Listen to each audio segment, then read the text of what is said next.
चंदा चोरी तो आज से नहीं हो रहा है, ये 2014 से पहले भी हो रहा था। कोई संत इतने करोड़ रुपए का मालिक नहीं हो सकता है। योगी जी के लिए कह रहे हैं। निश्चित रूप से गेरुआ वस्त्र पहन लेने से कोई संत और सन्यासी नहीं होता। मैं कट्टर ब्राह्मण हूँ और देखिए मैं गोरखपुर का ब्राह्मण हूँ। मैं ब्राह्मण लेकिन भाजपा को वोट नहीं देते। क्यों भाजपा को? टैक्सी ड्राइवर था, टेम्पो ड्राइवर था, करोड़ों का मालिक हो गया। वो नामित किसके द्वारा था? 1250 शिलाएं, वो शिलाएं सोने और चांदी की थी। आज उस शिलाओं का कोई पता नहीं। करोड़ों के सोने चांदी, यहाँ तक कि एक बम्बई का जो उद्योगपति है वो हीरे जड़ित। और चंपत राय अपने नाम के हिसाब से राम मंदिर का चंदा था, चपत कर गए। वही कमिश्नर इस SIT कमेटी में है जिसकी जांच स्वयं चल रही है। क्या निष्पक्ष जांच उनसे करने की उम्मीद है? नमस्कार, आपने देखना शुरू कर दिया पब्लिक संपर्क और मैं हूं आपके साथ चंदन प्रताप सिंह। आज बात करेंगे राम मंदिर में जो चंदे का चोरी हुआ, इन तमाम मुद्दों पर बात करने के लिए ब्रिज नारायण शर्मा जी हमारे साथ है, जो गोरखपुर से आते हैं, उत्तर प्रदेश के मुख्यमंत्री जी के गृह जिले से। इन तमाम मुद्दों पर बात करेंगे। सर, बहुत बहुत स्वागत है आपका। आपको अभी राम मंदिर में जो चंदे का चोरी हो रहा है, कैसे देख रहे हैं? जिन राम के मुद्दे पे भाजपा सत्ता में आई थी, चंदा चोरी का इल्जाम लग रहा है। निश्चित रूप से भगवान राम हमारे आराध्य हैं, हमारे आस्था के प्रतीक हैं। और भारतीय जनता पार्टी, राष्ट्रीय स्वयंसेवक संघ, विश्व हिंदू परिषद ने पूरे हिंदुस्तान के हिंदुओं के आस्था के साथ मजाक किया है। भगवान राम के घर में चोरी, जो भगवान राम सबको समानता का अधिकार दिया था, सबको बराबरी का अधिकार देने के लिए उन्होंने सेवरी के जूठे फल को खाया था।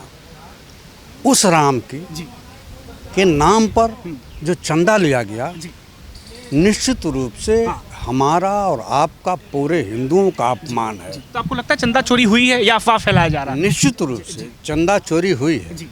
चंदा चोरी तो आज से नहीं हो रहा है, ये 2014 से पहले भी हो रहा था। भगवान राम के नाम पर जो गांव-गांव जा कर के एक ईंट, 1 रुपया लोगों ने पूरे देश के हिंदुओं के घर से इकट्ठा किया, आज उस रुपये का विश्व हिंदू परिषद हिसाब नहीं दे पाई। उसके बाद राम शिला आई, वो शिलाएँ 1250 जो सोने और चांदी की थी, आज तक उसका हिसाब किताब नहीं हो पाया। और लोग कहते हैं कि सरकार दोषी नहीं है। निश्चित रूप से जब यह सरकार ट्रस्ट बनाई, उसमें 15 लोगों में से 12 लोगों को सरकार ने नामित किया, जिसमें चंपत राय पूरी देख रेख, पूरा इंतजाम करने का काम चंपत राय का है।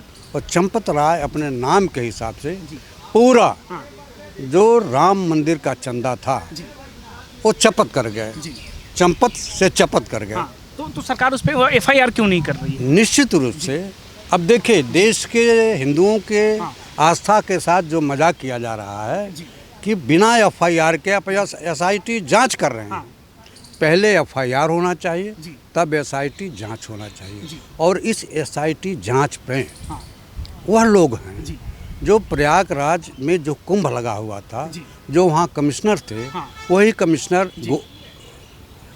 फैजाबाद में भी है, जिसको हम अयोध्या के नाम से आज अयोध्या उसको कहते हैं, वही कमिश्नर इस SIT कमेटी में है, जिसकी जांच स्वयं चल रही है। क्या निष्पक्ष जांच उनसे करने की उम्मीद है? निश्चित रूप से भरोसा नहीं है आपको उन पे? कोई भरोसा नहीं है। जिसकी स्वयं की जांच हो रही हो, सरकार के प्रभाव में आ करके ये SIT जांच बनाई गई है। और आपको बताओ, जितना किया गया है, ये चंदाखोर है, चंदा चोर हैं, ज़मीन में व्यापक पैमाने पर धांधली किया है। जो लाखों की 2 करोड़ की ज़मीन 25-30 करोड़ रुपया में यही चंपत राय ने खरीदा है। क्या एक गरीबों का पैसा, जो राम भक्त हैं, अपने स्नेह में, अपने प्यार में, अपने राम के सम्मान में, जो 1 रुपया, 10 रुपया, 100 रुपया, 1000 रुपया, जो जिस लायक रहता है वो चंदा दिया। और उस चंदे का इस तरह का दुरुपयोग किया जाना कि एक जो टैक्सी ड्राइवर था, टेम्पो ड्राइवर था, वो करोड़ों का मालिक हो गया। वो नामित किसके द्वारा था? वो चंपत राय के द्वारा था। आपको लगता है सरकार की निगाह में नहीं है ये सब चीज़ें कि कौन? अच्छा, एक बात बताइए आप, अगर सरकार की निगाह में होता, सरकार के निगाह में होता तो पहले FIR कराता कि कौन कौन लोग हैं, उसकी जांच कराता। अब बिना एफआईआर के जांच कराना हाँ। निश्चित रूप से साबित करता है कि कहीं न कहीं यह जांच प्रभावित करने के लिए हो रहा है। और असल जो अपराधी है, जी। असल जो चोर है, महाचोर है, हाँ। जिसने चंदा चोरी किया है, जी। जिसने संरक्षण किया जी। है, उसको बचाने का प्रयास भरपूर किया जा रहा है। कौन बचा रहा है? लेकिन जी, सरकार की बात कर रहे हैं आप। निश्चित रूप से जहाँ प्रधानमंत्री हस्तक्षेप करते हो, हाँ। जहाँ उत्तर प्रदेश का मुख्यमंत्री हस्तक्षेप करता हो, जी। वहाँ कौन बचाएगा? हाँ। वहाँ तो इन्हीं लोगों ने बचाया। जी, वो तो और- खुद ही संत आदमी है, आप भी उन्हीं के गृह जिले से हैं। निश्चित रूप से वो संत नहीं, वो महंत हैं। जी, संत और महंत में बड़ा अंतर हाँ, होता हाँ। है। ये संत, ये महंत जो हैं, जी। अरबों के स्वामी हैं। जी, इनके पास 150-200 स्कूल है, हाँ। इंजीनियरिंग का पॉलिटेक्निक कॉलेज है, जी। विश्वविद्यालय है। आपको बताओ, जैसे हमारे यहाँ एम्स होता है, जी। आयुर्वेद का एम्स इनके पास है। हाँ। तो ये कोई संत हाँ। इतने करोड़ रुपए का मालिक नहीं हो जी, सकता है। योगी जी के लिए कह रहे हैं। निश्चित रूप जी। से गेरुआ वस्त्र पहन लेने से जी। कोई संत और सन्यासी नहीं होता हाँ। है। रावण भी हाँ। आया जी, तो देखिए मर्यादा, जी, वो गेरुआ वस्त्र तो पहना, जी। लेकिन माँ सीता को पहले प्रणाम किया। हाँ। ये होता है संस्कार। जी। और इन लोगों के जो बाहर चोर है, जी, उत्तर प्रदेश के मुख्यमंत्री जी, योगी आदित्यनाथ ने कहा था जी। कि कोई रामद्रोही हाँ। अयोध्या में भगवान राम का दर्शन नहीं करेगा। जी। मैं आपके माध्यम से खुली चुनौती देता हूँ जी। कि रामद्रोही बाहर नहीं है, हाँ। रामद्रोही मंदिर के अंदर बैठे हुए हैं, हाँ। जिन्होंने राम के नाम पर जी, करोड़ों करोड़ों रुपया चंदा चोरी किया है। जी। आप बताइए, हाँ। वहाँ 1250 शिलाएँ हैं। जी, वो शिलाएँ सोने और चांदी की थी। जी। आज उस शिलाओं का कोई पता नहीं है। हाँ। लाखों के, करोड़ों मान लीजिए, जी। करोड़ों के सोने चांदी, जी। यहाँ तक कि हाँ। एक बम्बई का जी। जो उद्योगपति है, जी। वो हीरे जड़ित हाँ। ईंट दिया था। जी। आज उस ईंट का भी कोई पता नहीं है। तो भाजपा आस्था के नाम पे खिलवाड़ कर रही है। निश्चित रूप से भारतीय जनता पार्टी हो, चाहे राष्ट्रीय स्वयंसेवक संघ हो, जी, और चाहे विश्व हिंदू परिषद हो, हाँ। यह तीनों जो हिंदुओं की ठेकेदारी ले रखा है, जी। हिंदुओं के साथ, हाँ। हिंदुओं के आस्था के साथ जी। खुला मजाक जी, व्यापक पैमाने पर किया जा रहा है। जी। और निश्चित रूप से मैं आपके माध्यम से कहना चाहूँगा हाँ। कि एसआईटी जांच जी। में नहीं, जी, आप जांच कराओ, सुप्रीम कोर्ट की निगरानी में कराओ, हाँ। कोई न्यायाधीश करे। जी। इसलिए चोर चोर मौसेरे भाई, जी। आप जिसकी जांच करने जा रहे हो, हाँ। वो आपके द्वारा बनाया गया है, जी। वो किसी दूसरे के द्वारा नहीं बनाया गया ये है। लोग तो कहते हैं हम हिंदू राष्ट्र बनाएंगे। तो जी, आप भी हिंदू हैं, ब्राह्मण देखिए, हैं। मैं जी, कट्टर ब्राह्मण जी। हूँ। और देखिए, मैं गोरखपुर का ब्राह्मण हूँ, गोरखपुर कट्टर का, कट्टर ब्राह्मण हूँ। जी। और जो मैं कहूँगा, हाँ। मैं कट्टर ब्राह्मण, लेकिन भाजपा को वोट नहीं देते हैं। क्यों भाजपा को वोट दूं? जी। क्या भाजपा, भारतीय जनता पार्टी जी। या विश्व हिंदू परिषद जी। क्या हिंदुओं को ठेकेदारी ले रखा है? भाजपा तो कहती है ब्राह्मण हमारे वोटर हैं। जी, कोई नहीं। जी। आपको बताऊं, जी। ये इनकी कलई धीरे धीरे खुलती जा रही है। जी। जैसे सियार होता है, जी। और उसको आप रंग करके जी। शेर की खाल, आप शेर का आवरण दे दीजिए। हाँ। तो भारतीय जनता पार्टी यही काम किया है जी। कि हिंदुत्व के नाम पर जी, देश के हिंदुओं को गुमराह करने का काम किया है। जी। लेकिन भगवान राम, हाँ। जिनका मंदिर है अयोध्या में, जी। उनके साथ खिलवाड़ किया। और इतना ही नहीं, काशी विश्वनाथ, जी, हमारे जो शंकर जी, जी, जो हम, वो भी हमारे आराध्य जी। हैं, भगवान शंकर जी, हाँ। उनका मंदिर जी, का बाबा विश्वनाथ जी का जी। जब इन्होंने जीर्णोद्धार कराया, हाँ। तो वहाँ शनि महाराज का मंदिर था, जी। उनको तोड़वा दिया। जी, आपको बताऊँ, वो अन्नपूर्णा माता का स्थान था, हाँ। जिसको कहा जाता है कि रात में वाराणसी में जी, कोई भी व्यक्ति बिना खाए सो नहीं सकता है। जी। उनकी अन्नपूर्णा माता की कृपा हाँ। के आधार पर जी, उनका मंदिर तोड़वा दिया, शनि महाराज का मंदिर तोड़वा दिया। हाँ। हमारे जगत गुरु शंकराचार्य, जी, जो पैदल दे करके उन मंदिरों को देखा, अहिल्याबाई होलकर का मंदिर तोड़ दिया गया। जी। ये लोग सीधे सीधे हाँ। हिंदू विरोधी हैं, जी, हिंदुओं के नाम पर वोट लेते हैं। जी। एक बात बताइए, वो हिंदुओं का ठेकेदार कैसे हो सकता है जो गाय के मांस की सप्लाई करने वाली कंपनी से जी। 2500 करोड़ रुपया चंदा लेता है? वो कभी हिंदू हो सकता है? जी।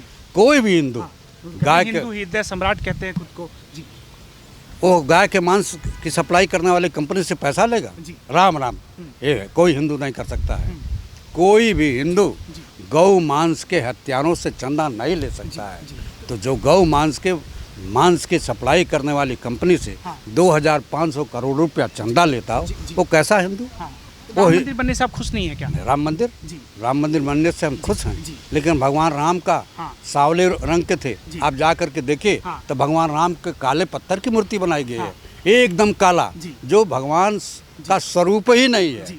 इन लोगों ने जानबूझ करके ऐसा किया है कि भगवान के स्वरूप को भी बिगाड़ दिया है। भगवान स्वरूप का मतलब ये है कि उनका रंग सांवला, जैसे जो रंग हमारा और आपका है, इस रंग के भगवान राम थे।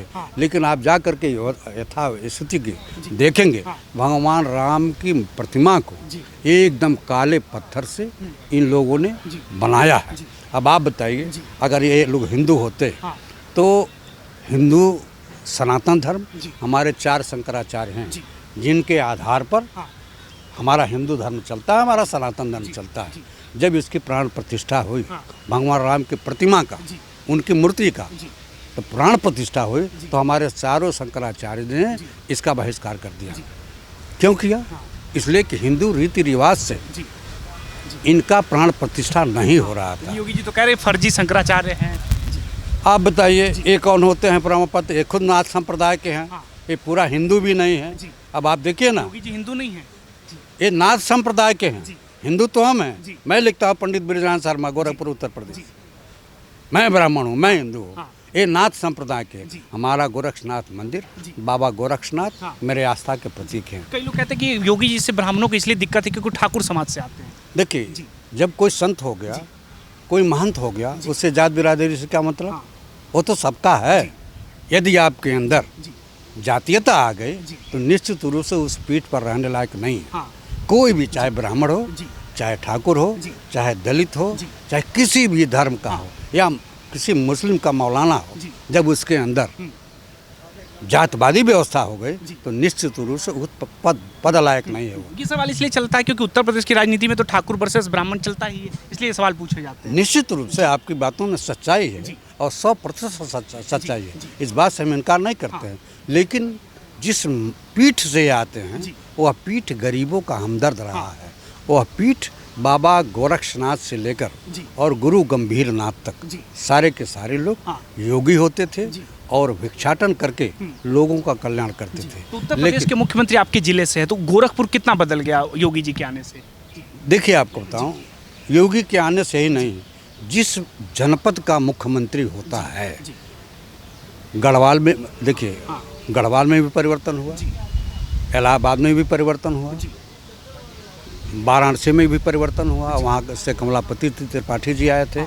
गोरखपुर में सबसे पहले वीर बहादुर जी चीफ मिनिस्टर थे, जो विकास की बुनियाद उसको वीर बहादुर सिंह ने खड़ा किया था जब कांग्रेस की गवर्नमेंट हुआ करती थी। उसी काम को ये आगे बढ़ा रहे हैं। आप समझे मेरी बात कि मुख्यमंत्री वीर बहादुर सिंह ने जिन कार्यों को किया था, शुरुआत किया था, उसी कार्य को ये पूरा कर रहे हैं। और जिस जिले का मुख्यमंत्री होता है वहाँ विकास की योजनाओं की गंगा बहती है। इसलिए कि सारा का सारा प्रशासन, देखिए, आज सरकारों के पास पैसों की कमी नहीं है।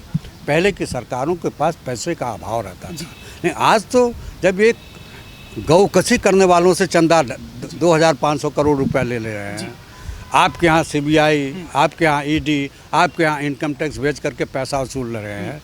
इन किन प्रकार इनके पास पैसा होना चाहिए, नियम और कायदों को ताक पर रख करके ये रेट डलवाते हैं, पैसा लेते हैं और फिर कह देते हैं कि आप हमारे वॉशिंग मशीन में धुल करके साफ हो गए। तो कहते हैं उत्तम प्रदेश बनवा दिया हमने उत्तर प्रदेश को, अब मच्छर और माफिया दोनों विहीन हो गया उत्तर प्रदेश। अब आप बताइए, आपके माध्यम से मैं कहना चाहता हूँ कि इनकी बिरादरी के जितने गुंडे हैं, कितने लोगों का काउंटर हुआ, कितने लोग जेल में हैं, आज सारे लोग मौज पानी छान रहे हैं, वही लोग ठेका पट्टा ले रहे हैं। तो एक मुख्यमंत्री जो किसी पीठ का महंत हो, वह अगर जातिवाद में व्यवस्था कर रहा है तो निश्चित रूप से वो महंत कहलाने लायक नहीं है। तो आपको लगता है हिंदू मुस्लिम के नाम पे बांट के राजनीति करते हैं योगी जी उत्तर प्रदेश में? मजहब नहीं सिखाता आपस में बैर करना। हिंदू मुस्लिम सिख ईसाई आपस में है भाई भाई।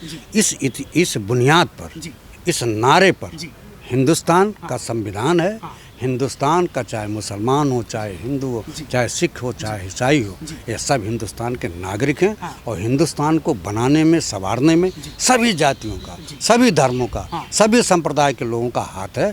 उसमें ये कोई नहीं कर सकता है। हाँ, जब से 2014 से सरकार आई है, हमारा देश निश्चित रूप से 70 साल पीछे चला गया है। बैलगाड़ी युग में हम चल रहे हैं।